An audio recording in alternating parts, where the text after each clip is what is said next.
قال النبي صلى الله عليه وسلم قال النبي صلى الله عليه وسلم من يأخذ عني هؤلاء الكلمات পয়গম্বর আরবি সাল্লাল্লাহু আলাইহি ওয়াসাল্লাম সাহাবীদেরকে একত্রিত করে আল্লাহর নবী বয়ান শুরু করলেন। সাহাবীরা, এখন আমি কোরআন থেকে কিছু কথা বলবো, দিনে কিছু মুজাকারা করব।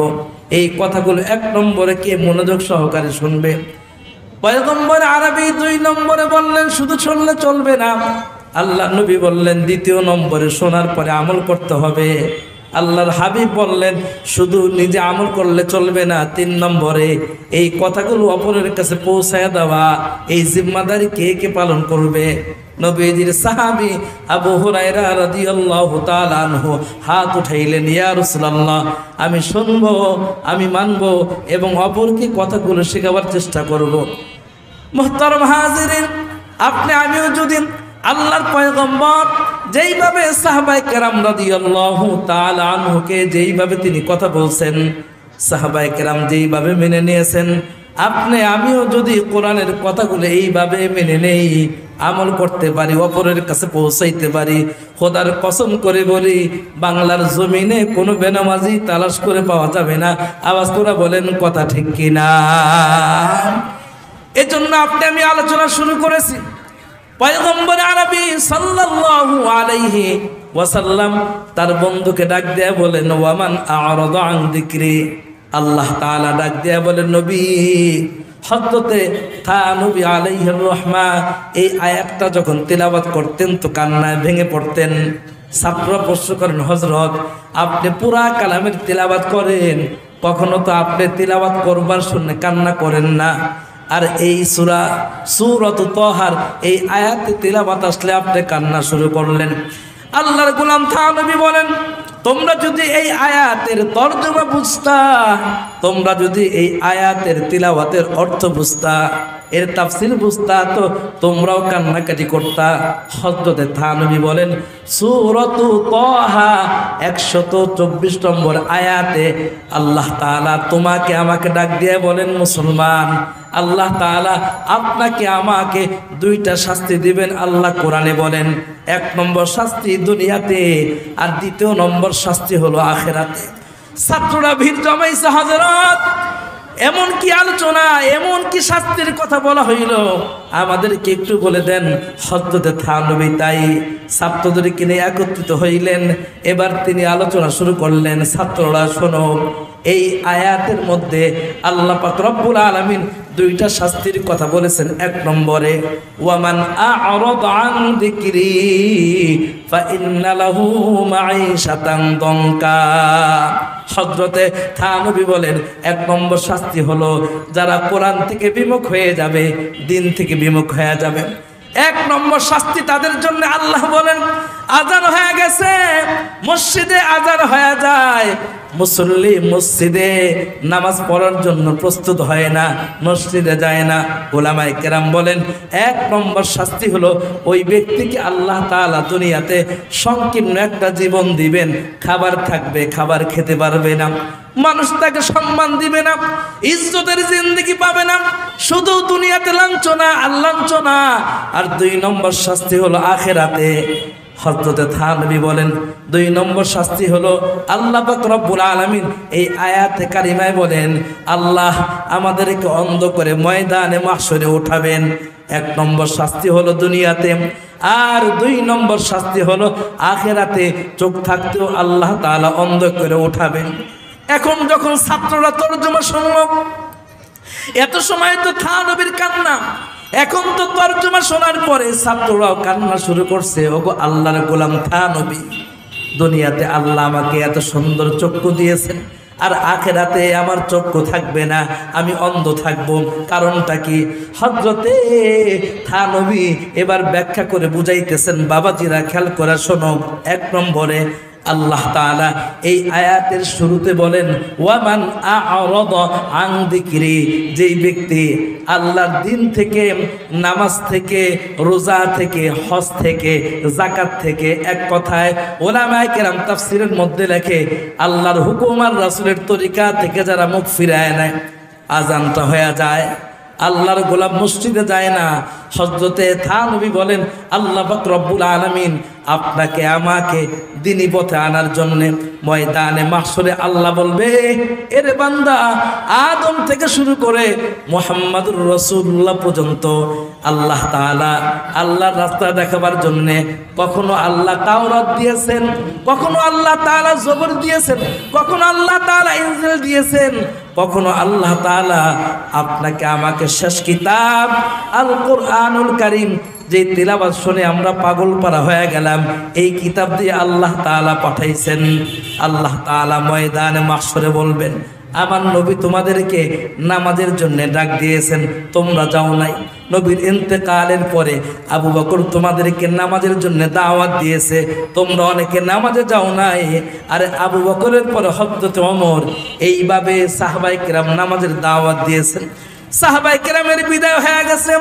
সাহাবায়ে কেরামের বিদায়ের পরে তাবিঈন, আইম্মায়ে মুজতাহিদিন, সলফে সালিহিন, বুজুরগানে দ্বীন আপনাকে আমাকে নামাজের জন্য ডাক দিয়েছেন।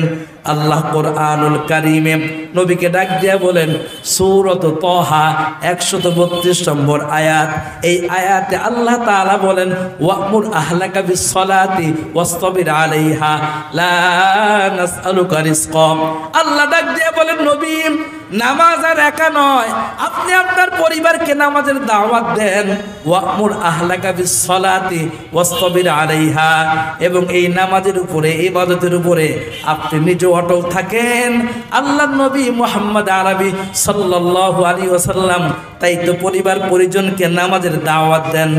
হযরতে থানবী বলেন, আল্লাহ পাক রব্বুল আলামিন বলবে, এরে বান্দা, আমার নবী পর্যন্ত তোমাদের দরবারে গিয়ে গিয়ে তোমাদেরকে নামাজের দাওয়াত দিয়েছে, তোমরা নামাজে যাও নাই। আরে নামাজ তো পড়ো নাই, বরঞ্চ নামাজ না পড়ে আল্লাহর নবীকে তোমরা কষ্ট দিয়েছো।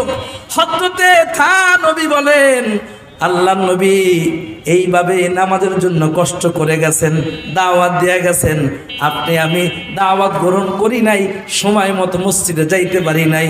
হযরতে থানবী কান্না করতেছেন, মুরিদেরাও কান্না করতেছেন, কথা তো ঠিক।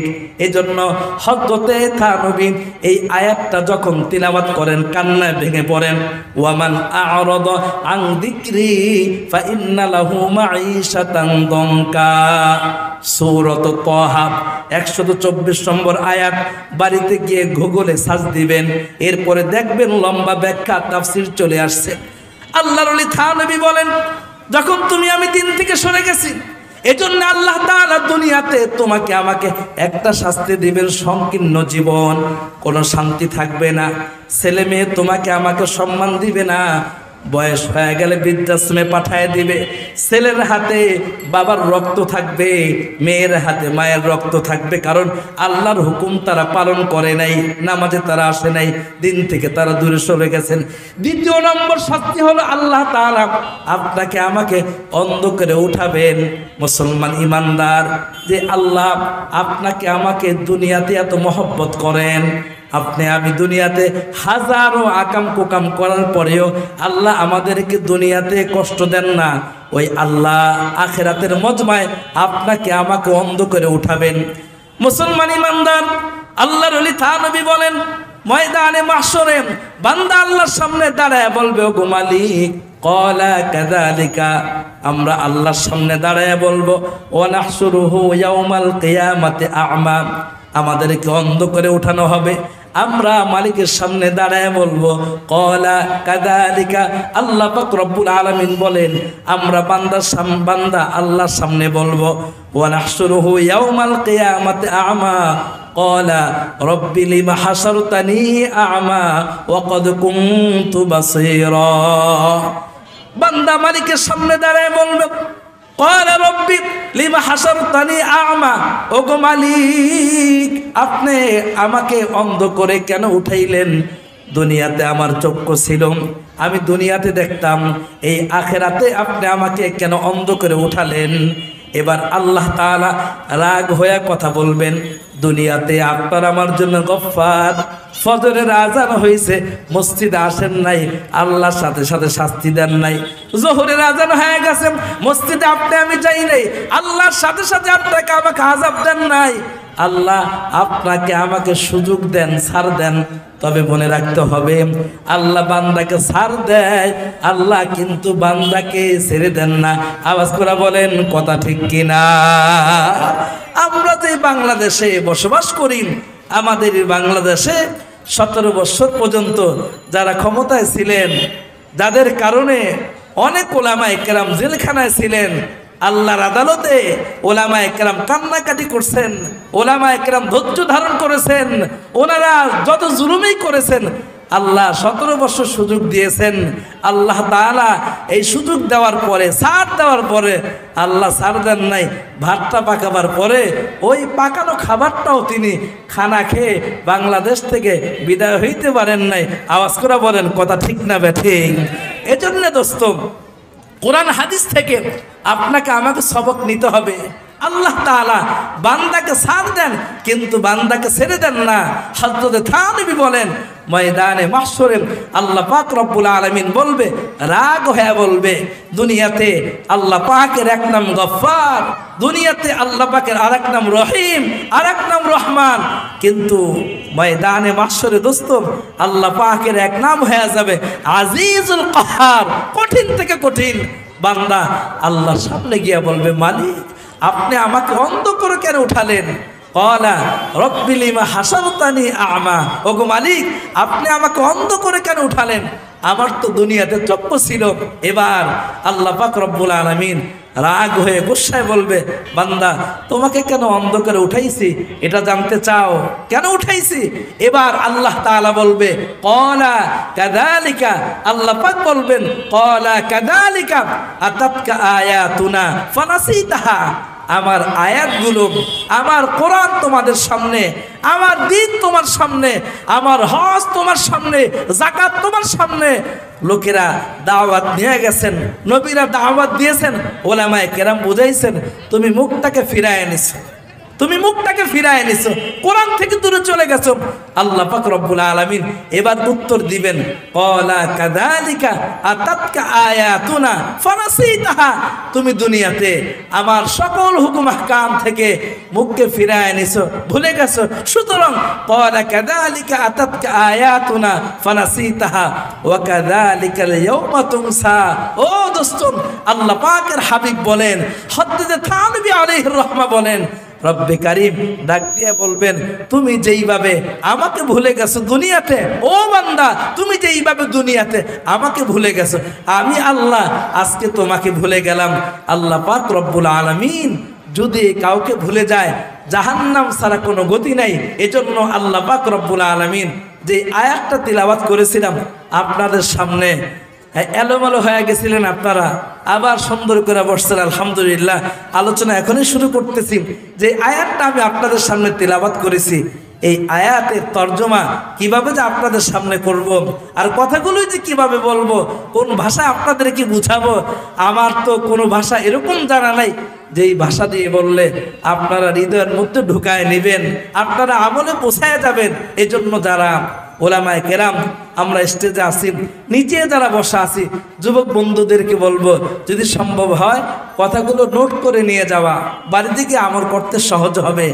আর যদি কাগজ কলম না থাকে তো অন্তরে আল্লাহ পাকের দেয়া খাতার মধ্যে আল্লাহর কুদরতি কলম দেয়া লেখা যাব, বাড়ি থেকে আমল করতে সহজ হবে। তো যেটা বলতেছিলাম, যে আয়াত তিলাওয়াত করেছি সূরাতুল মুদ্দাসসির, এই আয়াতে কারিমাতে আল্লাহ তাআলা আলোচনা করেছেন জান্নাতীরা জাহান্নামীদের সাথে কথা বলবে, মা সালাকাকুম ফি সাকর, জান্নাতীরা জাহান্নামীদেরকে বলবে, তুমি কেন জাহান্নামে আসছো? এবার জাহান্নামীরা 4টা কথা বলবে, এই 4 কাজের কারণে আমি জাহান্নামে আসছি। এই 4টা বিষয়ের উপরে আলোচনা করবার পরে আমার আলোচনা শেষ হয়ে যাবে। 4টা কথা বলবো, এরপরে আমার আলোচনা শেষ। জাহান্নামীরা জান্নাতীদের মুখের দিকে তাকায় থাকবে, চোখ দিয়ে পানি পড়বে, ওই দিন কান্নাকাটি করলে কোনো লাভ হবে না। আওয়াজ করে বলেন ঠিক না বেঠিক? লাভ হবে? কোনো লাভ হবে না। আসেন দেখি জান্নাতীরা জাহান্নামীদেরকে কি বলে আর জাহান্নামীদের উত্তর কি দেয়। জান্নাতীরা বলল, মা সালাকাকুম ফি সাকর, ও আব্দুর রহমান, তুমি আমার বন্ধু ছিলে, কত ধনী ছিলে, কত শান শৌকতে ছিলে, এসিওয়ালা বাড়ির মধ্যে ঘুমাতে, গরমের কারণে অনেক সময় তবলিগও যাইতে না, না প্রচণ্ড গরম, এখন 3 দিনের জামাতে যাওয়া যাবে না, প্রচণ্ড গরম, বিশ্ব ইজতেমা যাওয়া যাবে না, প্রচণ্ড ঠান্ডা, ইজতেমা যাওয়া যাবে না। আমরা ইজতেমা নেওয়ার জন্য আপনাদেরকে দাওয়াত দিই, ভাই চলেন ইজতেমায়, 31 তারিখ থেকে ইজতেমা শুরু হবে, চলেন। অনেক সাথী ভাইরা বলেন হুজুর অনেক ঠান্ডা, এজন্য ইজতেমা এবার যাওয়া মনে হয় হবে না। আসেন শুনি জাহান্নামীরা কি বলবে। জাহান্নামীদেরকে বলবে জান্নাতীরা, মা সালাকাকুম ফি সাকর, তোমরা কেন জাহান্নামে আসছো? এবার জাহান্নামীরা বলবে ক্বালু লাম নাকু মিনাল মুসাল্লিন, আমরা দুনিয়াতে নামাজি ছিলাম না। আমার কথা বোঝা যায়? আমরা দুনিয়াতে কি ছিলাম না? আওয়াজ করে বলেন, নামাজি ছিলাম না। 1 নম্বর, ক্বালু লাম নাকু মিনাল মুসাল্লিন, আমরা দুনিয়াতে নামাজি ছিলাম না। এই আয়াতের ব্যাখ্যায় লেখে অনেকে নামাজ পড়ে কিন্তু সেও নামাজি না, নামাজ পড়ে মুখস্থ, অর্থাৎ নামাজের দোয়া সূরা কেরাত এগুলার কোনো ধারধারি নেই, শুদ্ধ করতে হবে এগুলার ধারে কাছেও নাই। এজন্য আমার নামাজটা যদি নামাজ না হয় তাহলে তো আমি জাহান্নামী হয়ে জান্নাতীদের সাথে বলবো 1 নম্বর দুনিয়াতে আমি যে অপরাধ করেছি, আমি নামাজ পড়তাম না। মা বলতেন বাবা নামাজে যা, ওই শুক্রবারের একদিনে নামাজে যাইতাম। নবীজি সাল্লাল্লাহু আলাইহি ওয়াসাল্লাম বলেন, মানুষ যখন দুনিয়াতে নামাজ পড়ে না বেনমাজি, আর ময়দানে মাহশরে আল্লাহ পাক রব্বুল আলামিন বলেন জান্নাতীরা জাহান্নামীদেরকে বলবে তোমরা কেন জাহান্নামে আসছো? জাহান্নামীরা বলবে আমরা দুনিয়াতে ক্বালু লাম নাকু মিনাল মুসাল্লিন, দুনিয়াতে নামাজি ছিলাম না। হায় দোস্ত, আপনি আমি যদি দুনিয়া থেকে নামাজি হয়ে যাইতে পারি, নামাজটাই যদি পড়তে পারি, নবীজির সাহাবী, আল্লাহর নবীর সাহাবী হযরতে রাবিয়া রাদিয়াল্লাহু তাআলা আনহু আল্লাহর নবীর খাদেম ছিলেন। রাত্রিবেলা আল্লাহর পয়গম্বর তাহাজ্জুদ নামাজ পড়তেন, নবীজি তাহাজ্জুদ পড়তেন। আর নবীজির সাহাবী হযরতে রাবিয়া রাদিয়াল্লাহু তাআলা আনহু তিনি নবীজির পাশে থাকতেন, তিনি ঘুমাইতেন নবীজির কামরার পাশে। আল্লাহর পয়গম্বর উঠবেন, তাহাজ্জুদ নামাজ পড়বেন, তার ওযুর জন্য পানি দরকার, মেসওয়াকটা আগায় দেওয়া দরকার। নবীজির সাহাবী হযরতে রাবিয়া রাদিয়াল্লাহু তাআলা আনহু এইভাবে আল্লাহর নবীর খেদমত করার কারণে আল্লাহর নবী খুশি হয়ে গেলেন। হঠাৎ করে একদিন তাহাজ্জুদের সময় বলে, ও রাবিয়া, আমি তোমার খেদমতের কারণে তোমার উপরে বড় খুশি হয়ে গেছি। রাবিয়া চাও, তুমি আমার কাছে কি চাও? রাবিয়া নবীজির মুখের দিকে তাকায়া চোখের মধ্যে পানি চলে আসছে। নবী আমার উপরে খুশি, আর আমি নবীর কাছে চাইবো। নবী আমাকে বলছেন আমি কি চাইবো নবীর কাছে? পয়গম্বর আরবি সাল্লাল্লাহু আলাইহি ওয়াসাল্লাম বলেন, রাবিয়া চাও আমার কাছে কি চাইবা তুমি? আজকে আমার কাছে যা চাইবা আমি তোমাকে তাই দিয়া দিব। হযরতে রাবিয়া আল্লাহর নবীর চেহারার দিকে তাকায় আছে, আল্লাহর নবীর মুখের দিকে তাকায় আছে। ও মালিক, আমার পয়গম্বর আমাকে অফার করেছে, আমি যা চাইব আমার পয়গম্বর তাই দিবে। রাবিয়া চাও চাও আমার কাছে চাও, যা চাইবা আমি তোমাকে তাই দিয়া দিব। হযরতে রাবিয়া অনেকক্ষণ চিন্তা করার পরে আল্লাহর নবীর মুখের দিকে তাকায় বলে, ওগো পয়গম্বর, আমি আপনার কাছে ছোট্ট একটা জিনিস চাই। নবী আমার, দুনিয়াতে আপনাকে না দেখলে ভালো লাগে না, একটা নজর না দেখলে নিজেদের কাছে উতলা উতলা মনে হয়। ওগো আল্লাহর পয়গম্বর, বাদাল মাউত, মৃত্যুর পরে আল্লাহ তাআলা আপনাকে অনেক বড় জান্নাতে রাখবেন। ওগো নবী আমার, আল্লাহ যদি আমাদেরকে কবুল করে তো আমরা হয়তো জান্নাতের নিচু স্তরে থাকবো। ওগো আল্লাহর পয়গম্বর, যেহেতু আপনি আমার কাছে বলেছেন রাবিয়া তুমি আমার কাছে যা চাইবা আমি তোমাকে তাই দিব। ওগো নবী আমার, আমার একটা আবদার, দুনিয়াতে যেইভাবে আমি আপনার খাদেম হয়ে আছি, আপনার কাছে আছি, আপনার সঙ্গে থাকি, মনে চাইলে আপনাকে দেখতে পারি। ওগো আল্লাহর পয়গম্বর, মৃত্যুর পরে যেন আমি আপনার সাথে জান্নাতের সঙ্গী হইতে পারি। আল্লাহর পয়গম্বর বলে, রাবিয়া আর কোনো কিছু কি আমার কাছে চাওয়াত আছে? আর কোনো কিছু কি আমার কাছে চাইবা? তোমাকে আরো একটা সুযোগ দিয়া দিলাম রাবিয়া। তুমি আমার কাছে আবারও চাও, দ্বিতীয় আর একটা সুযোগ দিয়া দিলাম, আবারও আমার কাছে আরো একটা জিনিস চাও, তোমাকে আমি দিব।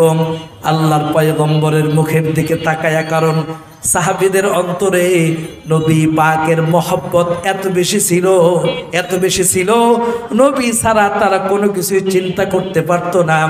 হযরতে রাবিয়া আল্লাহর নবীর মুখের দিকে তাকায় বলে, নবী আমার, আমি দুনিয়াতে আখিরাতে আপনি ছাড়া আর কোনো কিছু চাই না। যেই জায়গায় আমার পয়গম্বর আছে, যেই জান্নাতে আমার পয়গম্বর আছে, যদি আমার পয়গম্বরের সাথে আমি জান্নাতেই থাকতে পারি, আমার আর কোনো কিছু লাগবে না। আল্লাহর নবী হযরতে রাবিয়াকে কাছে ডাক দেয়া বললেন, রাবিয়া, শাইখুল হাদিস আল্লামা জাকারিয়া আলাইহির রহমা উনি ওনার নিজ হাতে ঘটনা এইভাবে লেখেন। আল্লাহর নবী ডাক দেয়া বলেন, রাবিয়া, আসলে তুমি আমার সাথে থাকতে চাও? আল্লাহর নবীর সাহাবী মুখের দিকে তাকায় বলো, গো আল্লাহর পয়গম্বর, আমি আপনার সাথে জান্নাতে থাকতে চাই। নবী আমার ডাক দিয়া বলে, রাবিয়া, যদি আমার সাথে জান্নাতে সঙ্গী হইতে চাও, তাহলে আজকে থেকে সিজদার পরিমাণ বাড়ায়া দাও। সুবহানাল্লাহ। হযরতে রাবিয়া এই কথা শোনার পরে এই পরিমাণ ইবাদত তিনি করতেন, একটা দিনও তার তাহাজ্জুদ মিস হইতো না। হযরতে ফাতেমাতুজ জোহরা রাদিয়াল্লাহু তাআলা আনহা, তিনিও আল্লাহর নবীর জবান থেকে শুনলেন, যারা আমার সাথে জান্নাতে থাকতে চায় তারা যেন দুনিয়াতে নফল নামাজ বেশি পড়ে, 5 ওয়াক্ত নামাজ পড়ার পরে, বেতেরের নামাজ পড়ার পরে ওই ব্যক্তির নফল নামাজ যেন বেশি বেশি পড়ে। আল্লাহ পাক রব্বুল আলামিন বলেন, যারা মুমিন তারা তাহাজ্জুদ নামাজ না পড়ে থাকতে পারে না। এই জন্য হযরতে ফাতেমাতুজ জোহরা রাদিয়াল্লাহু তাআলা আনহা তিনি তার ইবাদতের গতি বাড়ায়া দিলেন। ফজরের নামাজের পরে আল্লাহর নবীর কাছে হযরতে জিবরাইল আলাইহিস সালাতু ওয়াস সালাম আসছেন, ওগো নবী আমার, আপনার ফাতেমা আল্লাহর কাছে বিচার দিয়েছে। নবীজি আশ্চর্য হয়ে গেছে, আমার ফাতেমা আমি থাকতে আল্লাহর কাছে কি বিচার দেয়? জিবরাইল ডাক দিয়ে বলে, নবী মনটা খারাপ করবেন না, আপনি চিন্তিত হবেন না। আপনার ফাতেমা দুনিয়ার কোনো মানুষের নামে তিনি বিচার দেন নাই, দুনিয়ার কোনো বিষয় আল্লাহর কাছে বলেন নাই। ওগো আল্লাহর পয়গম্বর, গতকাল রাত্রিতে আপনার কন্যা ফাতেমাতুজ জোহরা রাদিয়াল্লাহু তাআলা আনহা, হযরতে ফাতেমা গতকালকে রাত্রিবেলা আল্লাহ পাকের কাছে হাত উঠায় বলে, মালিক আমার, তাহাজ্জুদ নামাজে দাঁড়ায় গেলাম, মাত্র 2 রাকাত তাহাজ্জুদ নামাজ পড়লাম। ওয়াল্লাযীনা ইয়াবিতুনা লিরাব্বিহিম সুজদান ওয়া কিয়ামা, যারা মুমিন, যারা মুত্তাকি, নিজেদেরকে আল্লাহওয়ালা দাবি করে, নিজেকে মুমিন মনে করে, মুমিনেরা কখনো রাত্র তাহাজ্জুদ ছাড়া কাটাইতে পারে না।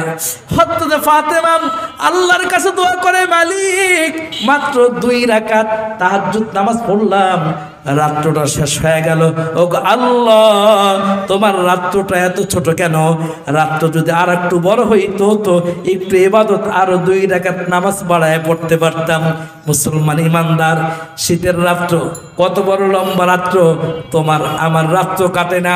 এজন্য ফেসবুক চালাই, এজন্য টেলিভিশন দেখি, এজন্য রাতভর বান্ধবীর সাথে কথা বলি।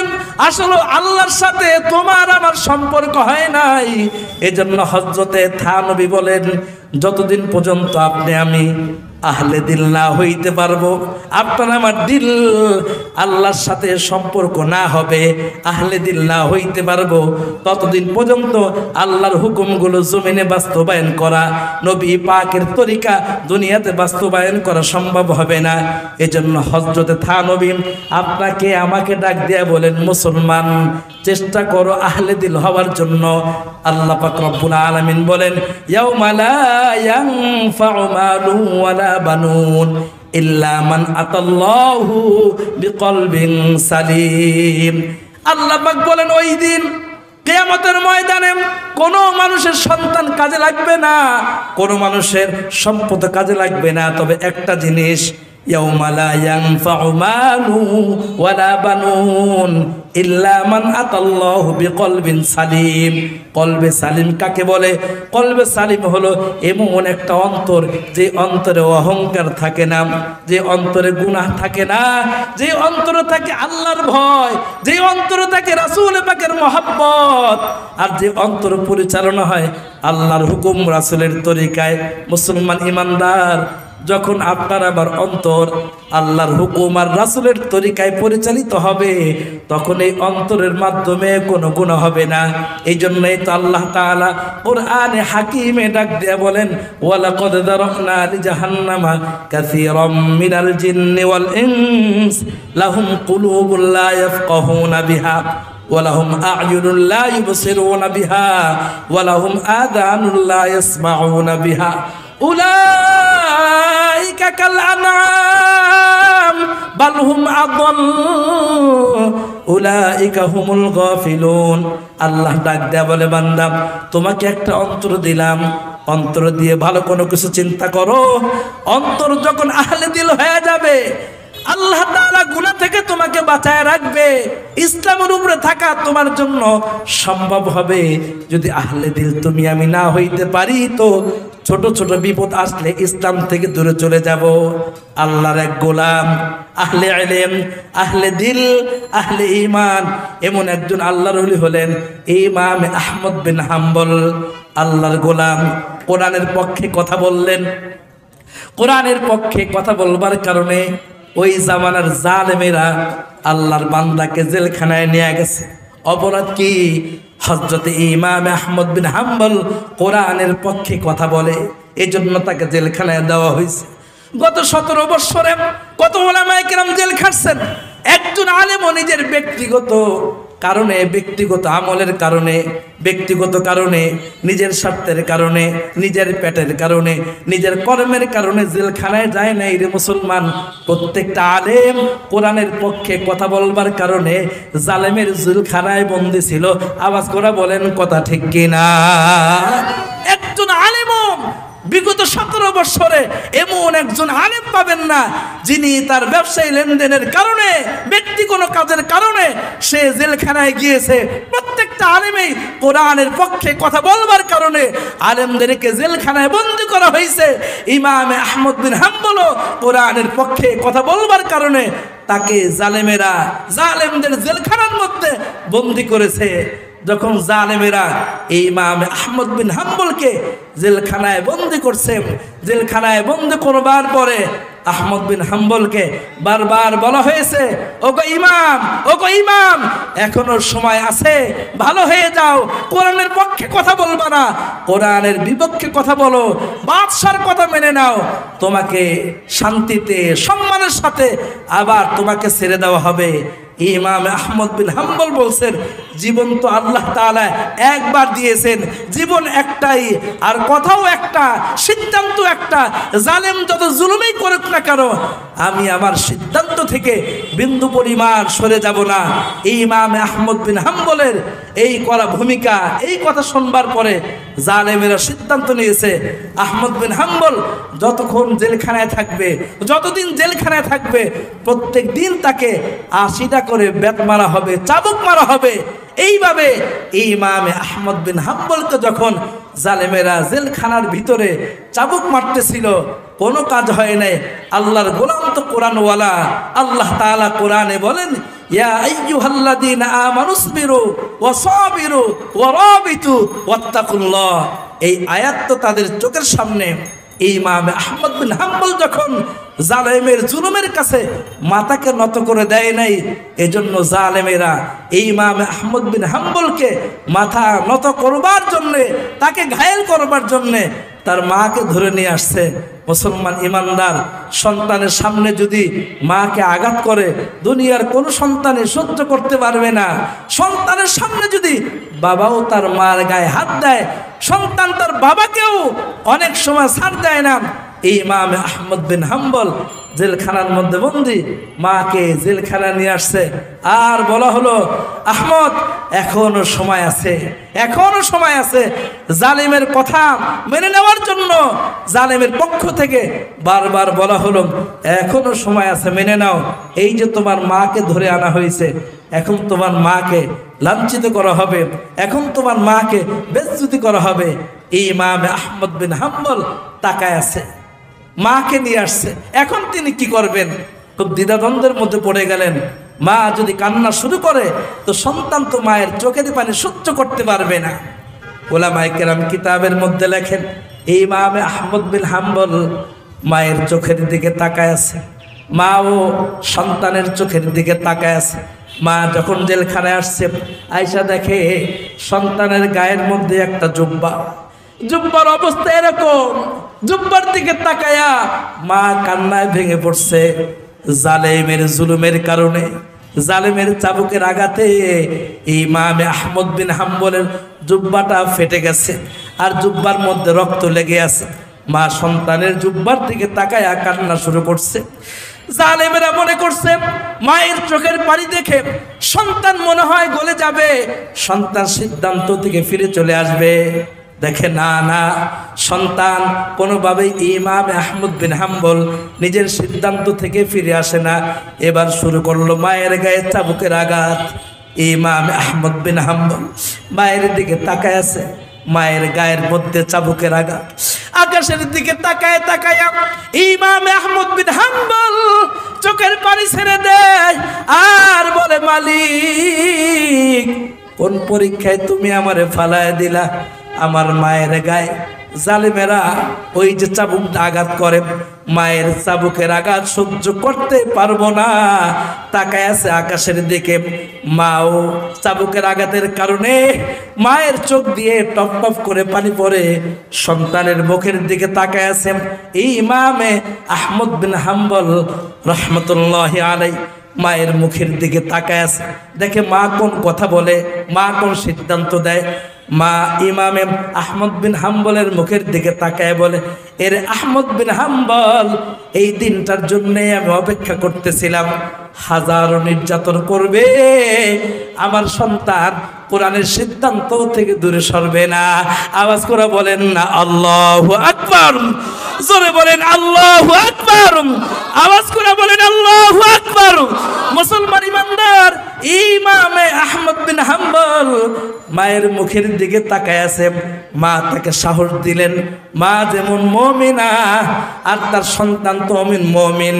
এজন্য আশরাফ আলী থানভী বলেন, এরকম যদি তুমি আমি আহলে দিলওয়ালা হইতে পারি, আল্লাহর ভয় রাসূলের মহব্বত যদি তোমার আমার অন্তরে থাকে, আর তোমার আমার অন্তর যদি আল্লাহর হুকুম আর রাসূলের তরিকায় পরিচালনা হয়, জালেমের হাজারো জুলুম আসবে, আলেম ওলামারা মুমিনেরা জালেমের জুলুমের কারণে সিদ্ধান্ত থেকে তারা চলে যাবে না। এই দিকে জেলখানার ভিতরে আহমদ বিন হাম্বল রহমতুল্লাহি আলাইহি, ওই দিকে বাহিরে ইমামে শাফি আলাইহির রহমা, আল্লাহর গোলাম ইমামে শাফি আল্লাহর কাছে কান্না করে, মালিক যেইভাবে আহমদ বিন হাম্বলকে জালেমের জেলখানায় যেইভাবে নির্যাতন করা হয়, আল্লাহ গো, যদি জুলুমের কারণে ইমানদার যদি জুলুমের কারণে ইমাম আহমদ বিন হাম্বল যদি সিদ্ধান্ত থেকে সরে আসে, তো আল্লাহ গো, এই দুনিয়াতে কোরআনের কথা কে বলবে? আল্লাহ গো, এই জামানায় কোরআনের পক্ষে কথা কে বলবে? আল্লাহ, তুমি তোমার গোলাম আহমদকে ধৈর্য ধারণ করো, ধৈর্য ধারণ করো, সে যেন ধৈর্য ধারণ করতে পারে।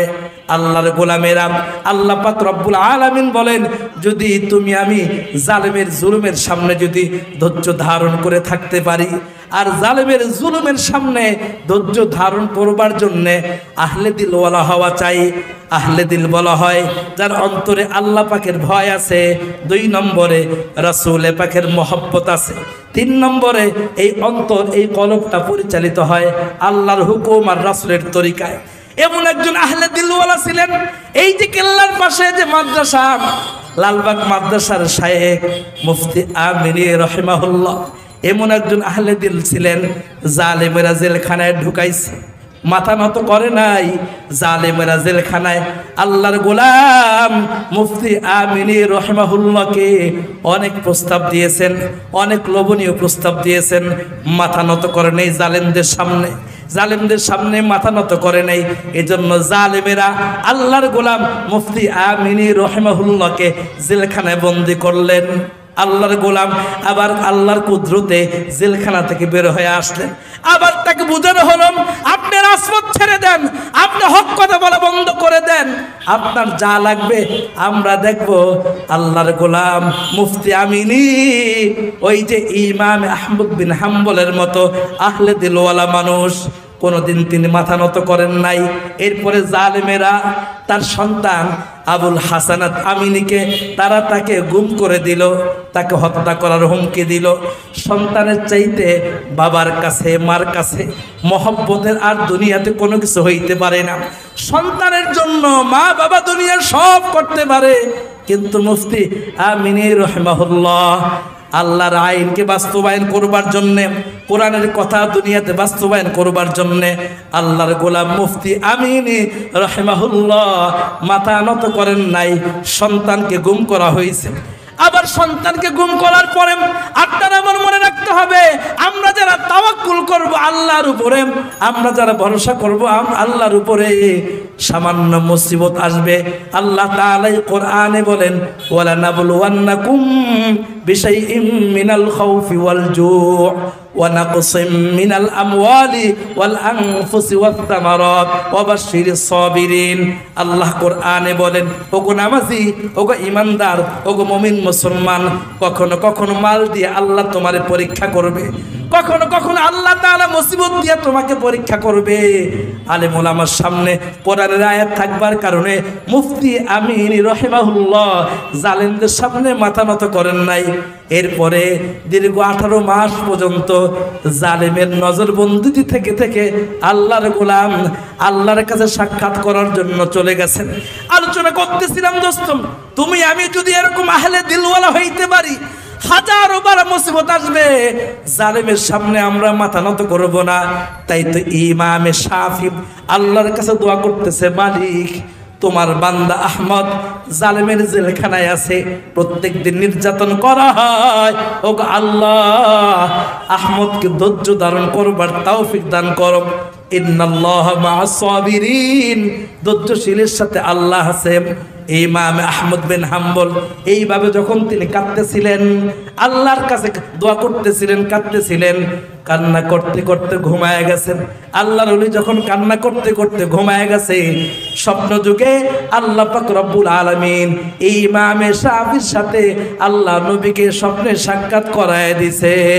সুবহানাল্লাহ।